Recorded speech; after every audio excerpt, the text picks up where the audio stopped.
नमस्कार, स्वागत है आप सभी का। आपके साथ मैं हूं स्वप्निल। बात करते हैं अकाउंटेंट के गोयल पर कसते एसीबी के शिकंजे की। कल एसीबी ने अकाउंटेंट के गोयल को 50,000 की रिश्वत लेते ट्रैप किया था। आज टीम गोयल के बैंक लॉकर तक पहुंच चुकी है, जहां परिजनों की मौजूदगी में लॉकर खोला गया। जायजा लिया संवाददाता सतवीर राठौड़ ने। एसीबी ने कल कार्रवाई करते हुए मेडिकल कॉलेज के अकाउंटेंट के गोयल को ट्रैप किया था, जिसके बाद में उनके घर पे भी तलाशी और सर्च अभियान किया था, जहां पर लाखों रुपए मिले थे और कई कागजात भी मिले थे। अभी एसीबी की जो टीम है वो एसबीआई जो बैंक है वहां पर पहुंची है और यहाँ पर जो के गोयल का जो लॉकर है वो यहाँ पर खोला गया है उनकी परिजनों की मौजूदगी के अंदर। और एसीबी की टीम के अधिकारी भी हमारे साथ में है। दिलीप जी, अभी यहाँ पर पहुंचे हैं, क्या कुछ लॉकर के अंदर मिला है और क्या कुछ किस तरह से कार्रवाई की जा रही है? देखिए, कल जब हाउस सर्च हुआ उस सर्च में ये पता चला उनकी पत्नी के नाम एक लॉकर है इस बैंक में। तो आज मॉर्निंग में उनकी पत्नी को और गवाहों को लेकर के हम यहाँ आए हैं। उनकी प्रेजेंस में लॉकर खोला गया है। प्रथम दृष्टया करीबन 200 ग्राम वजन सोने के और 500 ग्राम वजन के चांदी के आभूषण मिले हैं, जिनकी लिस्टिंग हो रही है। जिनकी अनुमानित कीमत के ब्यौरा पूरा तैयार हो रहा है। अंतिम स्थिति क्लियर हो जाएगी। जिस तरीके से सर्च अभियान घर पे भी चला था, वहाँ पर भी लाखों रुपए मिले थे, और ऐसे में अब आगे की कार्रवाई कहाँ कुछ और मिला है कि आगे इस तरह से करना है? आप जो भी सामान इनका मिला है, जिस पर शंका है कि ये इन्होंने अनफेयर मीन्स से कमाया है, उसके बारे में जांच की जाएगी।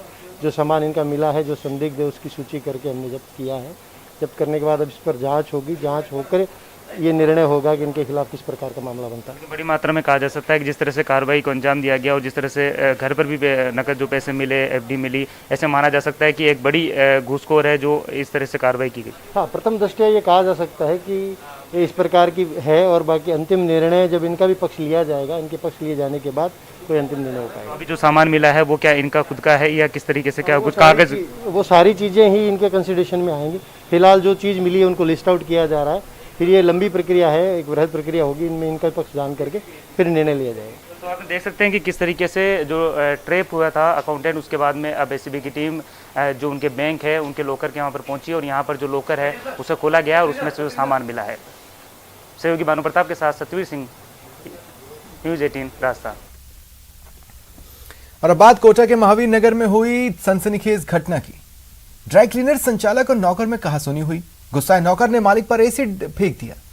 इसके बाद आनंद फानन में पीड़ित आनंद कुमार को स्थानीय अस्पताल में भर्ती कराया गया, जबकि आरोपी नौकर 3 मंजिला छत पर चढ़ा और पुलिस के पहुंचने के बाद कूदने की धमकी देने लगा। अभी पुलिस उसे समझा ही रही थी कि उसने छत से छलांग लगा दी। घायल नौकर को पुलिस ने अस्पताल में भर्ती कराया और पूछताछ में जुटी है। तो ऊपर खड़ा था, है ना, ऊपर से सबने उसको पब्लिक ने बोली भाई नीचे उतर जा, नीचे उतर जा। नीचे ने उतरा हुआ, ऊपर से हाथ पांव लटका के नीचे कूद गया। पुलिस आई थी तब या? नहीं, पुलिस आई जिसके सामने कूदे है वो। अच्छा, हाँ। तो क्या कह रहा था वो कुछ नहीं, हम तो यहाँ रहते हैं, हमारे सामने वो कुछ भी नहीं बोला था। यहाँ क्या काम करता था वो यहाँ प्रेस करता है। तो काफ़ी समझाइश की गई और मकान का दरवाज़ा भी खुला हुआ था। हमने मकान के पीछे हमारे 1-2 जवान भेजे और हमने जो कहा तो समझाइश कोशिश करी, इतने में तो वो ऊपर से कूद गया। तो छज्जे में कारण उसके ज़्यादा नहीं लगी, छज्जा चद्दर का था, उसके कारण उसका बचाव हो सका और उसका पैर भी फ्रैक्चर होगा। हम उसको नीचे गिरने के कारण उसको तुरंत हॉस्पिटल ले गए, जहाँ इमरजेंसी वार्ड में उसको भर्ती कराया, उसका इलाज चालू करवाया। खबर धौलपुर से, जहां बदमाशों ने सरेआम कहर बरपाया और फिर फरार हो गए। रात का अंधेरा और जानलेवा अटैक, तस्वीरें ऐसी कि दिल दहल जाए। कुछ करना तो दूर की बात, जिसने देखा वो कांप उठा। दूर से ही इस दरिंदगी को देखता रहा और सरेआम 4 बदमाश इन लोगों पर कहर बरपाते रहे। सीसीटीवी में कैद हुआ ये खौफनाक कहर धौलपुर शहर के निहालगंज थाना क्षेत्र के बलराम बिहार कॉलोनी का है। ये वारदात 2 दिन पुरानी बताई जा रही है, जिसका वीडियो अब सोशल मीडिया पर वायरल हो रहा है।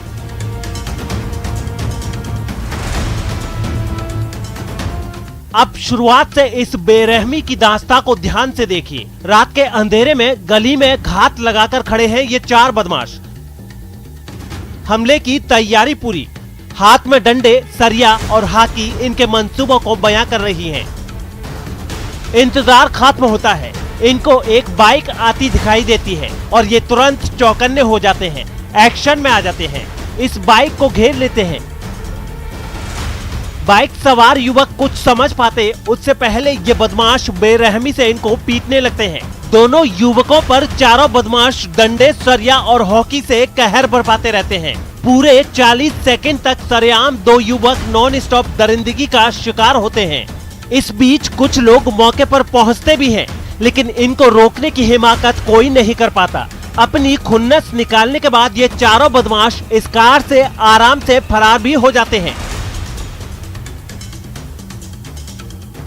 इस जानलेवा अटैक के बाद पीड़ित शिव नारायण सिसोदिया के भाई ने निहालगंज थाने में आरोपियों के खिलाफ मुकदमा दर्ज कराया है। पुलिस सीसीटीवी फुटेज के आधार पर आरोपियों की पहचान कर उनकी तलाश में जुट गई है, लेकिन गली में खूनी गदर के बाद इलाके के लोग खौफ से भर गए हैं। धौलपुर से न्यूज 18 के लिए हरिवीर की रिपोर्ट। बात वैक्सीन सेंटर पर फैली अव्यवस्था की। 7 दिन के इंतजार के बाद अजमेर में 18+ का वैक्सीनेशन शुरू हुआ, लेकिन यहां फैली अव्यवस्था ने युवाओं के जोश को ठंडा कर दिया। 7 दिन बाद फिर वही अव्यवस्था। वैक्सीन सेंटर पर बीमार सिस्टम। गांधी हॉस्पिटल में स्लॉट बुक किया गया था 9 से 11 का। उसके अंदर यहाँ पे कोई लाइन नहीं है, बाहर तक लाइन है। सारे लोग परेशान हो रहे हैं यहाँ पर कब से। न यहाँ पर कोई मैनेज करने वाला है, मैनेज करने वाले तरीके से बात नहीं कर रहे हैं। बोलते हैं फैसिलिटी नहीं है, गवर्नमेंट ने दिया नहीं है। जो है यहाँ पर सब पेशेंट को वैक्सीन लगा के ऐसे भगाया जा रहा है। ये है वैक्सीन सेंटर पर अपनी बारी का इंतजार कर रहे एक युवा का गुस्सा। अपने दफ्तर से छुट्टी लेकर वैक्सीन लगाने पहुंची, स्लॉट भी बुक करवाया। 9 बजे से 11 बजे का स्लॉट मिला, लेकिन अव्यवस्था ऐसी कि किसी को भी वापस जाने को मजबूर कर दे। पे लिखा हुआ है आधे घंटे के लिए आपको बैठना है, लेकिन यहाँ पर कोई बैठाया नहीं जा रहा है। कुछ फैसिलिटी नहीं है, कुछ नहीं है, ना यहाँ पे स्टाफ को बात करना आ रहा है। उसके बाद 9 से 11 का स्लॉट बुक नहीं है तो बोलते 2 बजे आ जाना, 2 बजे बैठ जाना यहाँ पर। जी हाँ, वैक्सीन लेने आए किसी एक शख्स की ये मुश्किल नहीं है। अजमेर के कस्तूरबा डिस्पेंसरी पर वैक्सीन लेने पहुंचे लगभग सभी लोगों की यही मुश्किल है। टीकाकरण के समुचित प्रबंधन के अभाव में युवाओं की कतार इतनी लंबी हो गई कि डिस्पेंसरी के बाहर मुख्य सड़क तक लोग अपनी बारी का इंतजार करते नजर आए। लेकिन सुनिए वैक्सीन सेंटर के प्रभारी का तर्क। जैसे इनके स्लॉट बुक रहते हैं 9 से 11 का, 12 से इतने का, ये जो भी टाइमिंग होता है उसमें तो पर्सन आ नहीं पाता। और जैसे अभी 9 से 11 का है, कोई बंदा 11 बजे आकर के बोलेगा कि हमारे वैक्सीन का 9 से 11 बजे का है, तो वो तुरंत नहीं हो पाएगा ना। पर वो हम लाइन लगवाते हैं यहाँ पे और रजिस्ट्रेशन करवाते हैं, उस पर डिपेंड करता है। पर पब्लिक ये चीज़ समझ नहीं पा रही। अब आप इस भीड़ को देखें। हो सकता है कि कुछ लोग अपने स्लॉट के वक्त नहीं आए हों, लेकिन क्या इतनी भीड़ में किसी को भी टीका नहीं लगाया जा सकता था? अजमेर में पिछले 7 दिन से 18+ के युवाओं का टीकाकरण रुका हुआ था और जब वैक्सीन आई तो एकाएक उमड़ी भीड़ ने सभी बंदोबस्तों को धता बता दिया। अभिजीत दवे, न्यूज 18, अजमेर। और चलिए अब 2 ऐसे अधिकारियों की बात जिन्होंने कोरोना काल में मिसाल पेश की। रावतभाटा और प्रतापगढ़ की तस्वीरें। एसडीएम के प्रयासों से हालात बदल रहे हैं। रावतभाटा एसडीएम रामसुख गुर्जर की टीम की कोशिशों से कोरोना मरीजों का आंकड़ा 0 पर पहुंच गया। वहीं प्रतापगढ़ के अरनोद एसडीएम गांव-गांव, ढाणी-ढाणी जाकर लोगों को कोरोना टीका लगाने के लिए जागरूक कर रहे हैं। कोरोना की दूसरी लहर में हॉटस्पॉट रहे चित्तौड़गढ़ जिले के रावतभाटा में एसडीएम रामसुख गुर्जर की टीम की कोशिशों से कोरोना के मरीजों का आंकड़ा 0 पर पहुंच गया है। एसडीएम रामसुख गुर्जर ने बताया कि तीसरी लहर में ऑक्सीजन की किल्लत न हो, इसलिए राजस्थान परमाणु बिजली घर की मदद से रावतभाटा में नया ऑक्सीजन प्लांट लगाया जाएगा। इस ऑक्सीजन प्लांट को बनाने पर 1 करोड़ 17 लाख से ज्यादा की राशि खर्च होगी।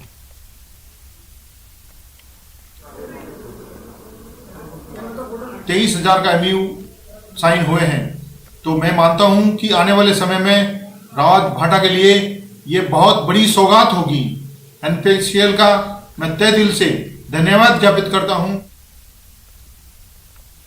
प्रतापगढ़ के अरनोद एसडीएम दल बल के साथ गांव-गांव ढाणी-ढाणी की खाक छान रहे हैं और लोगों को वैक्सीनेशन के लिए समझा बुझा रहे हैं। इस दौरान एसडीएम प्रकाश चंद्र रैगर ने कई वैक्सीनेशन सेंटर्स का निरीक्षण किया। एसडीएम रैगर के साथ तहसीलदार सुरेंद्र सिंह जाटव और नायब तहसीलदार नेहा जैन भी मौजूद रहीं। इन अधिकारियों ने डोर टू डोर जाकर गांव वालों को जागरूक किया।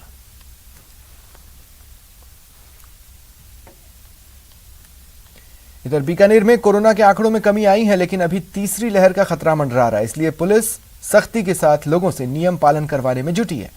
अभय कमांड के जरिए हर चौराहे, मुख्य मार्गों की लगातार मॉनिटरिंग हो रही है। जो लोग सोशल डिस्टेंसिंग की पालना नहीं कर रहे, कैमरों के माध्यम से उनको चिन्हित करने का काम हो रहा है। पुलिस पूरी मुस्तैदी के साथ में जुटी हुई है और एक एक पल की जो नज़र है वो बनाए हुए है अभय कमांड के अंदर। ऐसे ही जो पूरे जवान हैं वो पूरी मुस्तैदी से काम कर रहे हैं। आप देख सकते हैं कि यहाँ पर जो कैमरे से पूरे शहर को मॉनिटरिंग की जा रही है, पूरी जो एक एक स्थिति का जायजा लिया जा रहा है ताकि किसी भी तरीके से हर जो चौराहे की है उसकी जानकारी मिल सके। इसके साथ ही जिस तरह से कोरोना का खतरा बढ़ा है और सोशल डिस्टेंस की पालना के लिए भी पूरी तरीके से इन्हीं कैमरों से भी ध्यान रखा जा रहा है। धर्म पुनिया जी हमारे साथ में। धर्म पुनिया जी, किस तरीके से मेंटेन किया जा रहा है, मॉनिटरिंग की जा रही है, क्योंकि एक बड़ी समस्या ये भी है कि कोरोना काल में जो सोशल डिस्टेंस है उसकी भी धज्जियां न उड़े। ये 490 कैमरे हैं जिस पे लगातार इन स्क्रीन पे हमारे ऑपरेटर्स नज़र रखते हैं और तुरंत ये ऑपरेटर जहाँ कहीं भीड़ है, दुकान खुली है, इसकी सूचना सेकंड फ्लोर पर जो वायरलेस सेट है उसको देते हैं। वायरलेस सेट तुरंत संबंधित वर्ताधिकारी को, मोबाइल को या एसएचओ को अवगत कराते हैं, जिससे उसके खिलाफ कार्रवाई होती है। तो अभी तक किस तरीके से कितने लोगों के खिलाफ विचारण किया गया है इसके नज़रिए से, ताकि पूरी तरह डिटेल को बना सके? नहीं, काफ़ी सारी जैसे पर डे आंकड़े होते हैं, 1000-1200 कार्रवाई होती है और हमारे इवेंट भी करीबन 150-200 पर डे बन रहे हैं। इवेंट भी 150-200 पर डे बन रहे हैं और जो सोशल डिस्टेंस की कार्रवाई है वो भी सिटी की कम से कम 1000 और 1200 और कभी 800-900 होती है। तो पूरी तरीके से यहाँ पर जुटे हुए हैं स्टाफ और आप देख सकते हैं कि पूरी तरीके से जो काम है यहाँ पर किया जा रहा है। सीसीटीवी जो कैमरे हैं वो यहाँ पर लगाए गए हैं और इसके साथ ही जब 4 बजे बाद में अगर किस तरीके का सोशल डिस्टेंस की पालना नहीं होती है और इसके साथ ही भीड़ भाड़ जो इलाका होता है वहाँ पर भी पूरी तरीके से इन्हीं कैमरों से नज़र रखी जा रही है। पूरी मुस्तैदी के साथ में यहाँ पर काम किया जा रहा है और अभय कमांड में जो भी यहाँ पर जवान हैं वो डटे हुए हैं ताकि किसी भी तरीके से जो नियम है उनकी पालना करवाई जा सके। सहयोगी भानु प्रताप के साथ सतवीर सिंह राठौर, न्यूज़ 18 बीकानेर। और अब बात कोरोना काल माफ कीजिएगा कोरोना के काल काढ़ा की। 2 तस्वीरें देखिए। पहली झुंझुनू की लोक सेवा ज्ञान मंदिर ट्रस्ट की ओर से लोगों को आयुर्वेदिक काढ़ा पिलाया गया, मास्क भी बांटे गए। और दूसरी टोंक की, जहां स्वयं सेवक संघ की ओर से ग्रामीण इलाकों में लोगों को काढ़ा पिलाया गया और मास्क और सैनिटाइजर बांटे गए।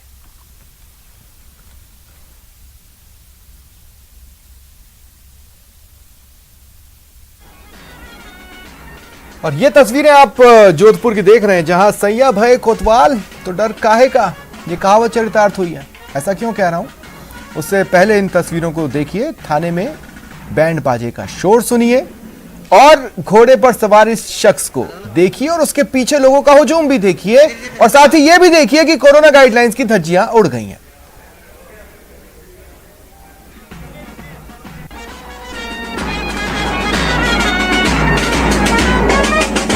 सुन रहे हैं आप, देख रहे हैं आप,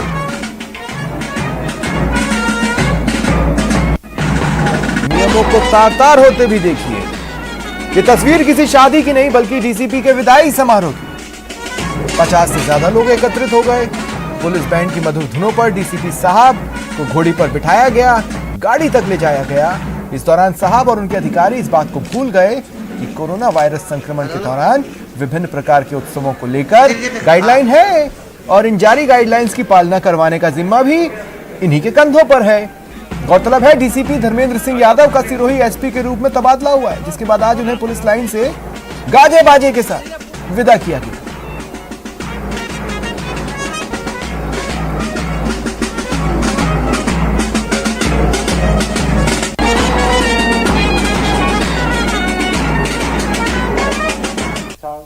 सहयोग मिला जोधपुर की जनता से, मीडिया से, जनप्रतिनिधियों से, समाज सेवी संगठनों से और अपने पुलिस के अधिकारियों से, और एक टीम की तरह कार्यकाल निकला है जिससे काफ़ी सहूलियत हुई लॉ को इन्फोर्स करने में।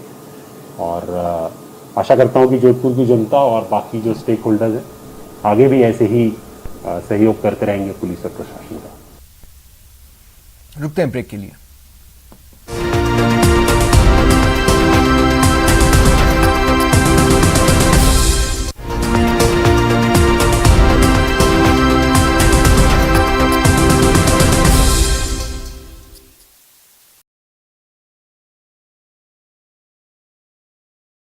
सवाल प्राइम डिबेट सिर्फ न्यूज़ 18 राजस्थान पर। सवाल सारे मुद्दे तमाम, माइक पर सरे आम होकर ऑटो पे सवार। जब पूछेगा रिपोर्टर आपके क्षेत्र के हर मसले का जवाब मिलेगा बिल्कुल नए अंदाज में। जब आएगा ऑटो में रिपोर्टर, रोज रात 8:26 पर सिर्फ न्यूज़ 18 राजस्थान पर।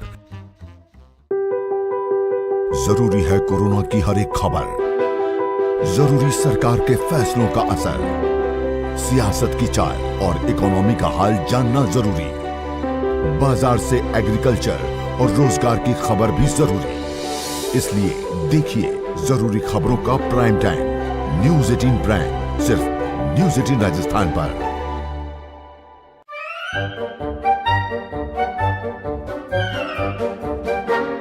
अखबार हुआ ठप, आउटडोर हुआ बेकार, टीवी ही दे रहा है विज्ञापन को तेज रफ्तार। करोड़ों दर्शकों तक न्यूज़ 18 पहुंचाएगा आपका ऐड। न्यूज़ 18 की टीम दमदार बनाएगी आपका ऐड शानदार। जल्दी कीजिए, कहीं छूट ना जाए ये सुनहरा मौका। हमें मेल करके उठा लीजिए बड़ा फायदा। ये स्पेशल ऑफर है अगले 15 दिनों तक। साथ ही मिलेगा हमारी वेबसाइट पर प्रमोशन। आज ही मेल करें adsales@nw18.com पर। न्यूज़ 18 इंडिया आपका पसंदीदा नेशनल न्यूज चैनल उपलब्ध है टाटा स्काई के चैनल नंबर 519 और एयरटेल के चैनल नंबर 318 पर। कोरोना की हर खबर देखते रहिए न्यूज़ 18 इंडिया पर। भैया राम राम नमस्कार। ना जाना कुछ बता रहे हैं, कुछ चेता रहे हैं। तो आपने लॉकडाउन के दौरान देखा कि हम क्या कर रहे हैं। कोरोना काल में लोग एक दूसरे को समझा रहे हैं, बड़े बड़े लोग वीडियो बना रहे हैं। आप गाना जानते हैं तो गाइए या फिर अपना हुनर दिखाइए, वीडियो बनाइए और हम तक पहुंचाइए और घर बैठे बनिए स्टार।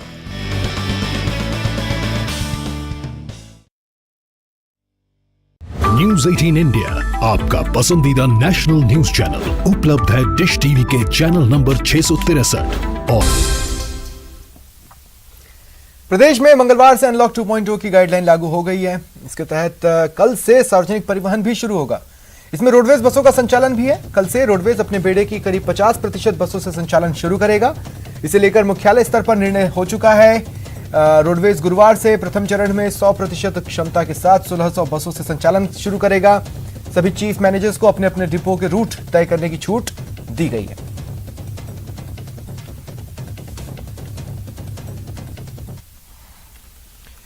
इधर प्रदेश के परिवहन कार्यालयों में पब्लिक डीलिंग का काम शुरू हो चुका है, जिसके तहत ड्राइविंग लाइसेंस और व्हीकल रजिस्ट्रेशन के लिए लोग आरटीओ और डीटीओ ऑफिस पहुंच रहे हैं। लेकिन इस दौरान जयपुर के झालाना आरटीओ में सोशल डिस्टेंसिंग की जमकर अनदेखी हुई, जबकि आरटीओ राकेश शर्मा कह रहे हैं कि गाइडलाइंस का पालन सख्ती से कराया जाएगा।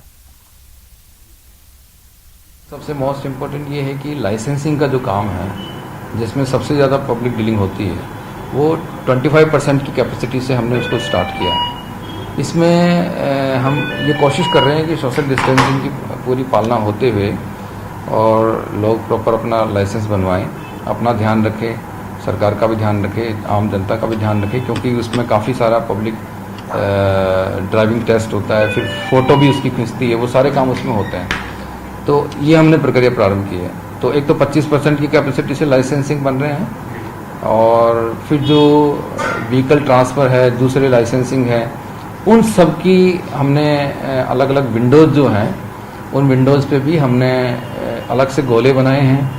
प्रदेश में आज से लाइसेंस बनाने का काम एक बार फिर से शुरू हो गया। इसमें लर्निंग लाइसेंस है, परमानेंट लाइसेंस है, ये लाइसेंस का रिन्यूअल करवाना है, उसमें एड्रेस या नाम चेंज करवाना है, तो आज से उस काम को शुरू कर दिया गया है। परिवहन अधिकारी जयपुर की जो कार्यालय है उसकी आप इस तस्वीर देख सकते हैं कि सोशल डिस्टेंसिंग की किस तरह से यहाँ पे धज्जियां उड़ाएगी, जबकि आरटीओ जयपुर की अभी आपने सुना उनका साफ कहना था कि सोशल डिस्टेंसिंग की पालना के लिए गार्ड लगाए गए हैं, गोले लगाए गए हैं, लेकिन गोलों को आप देख सकते हैं कि यहाँ पर गोलों में कोई भी व्यक्ति आपको खड़ा हुआ नजर नहीं आएगा।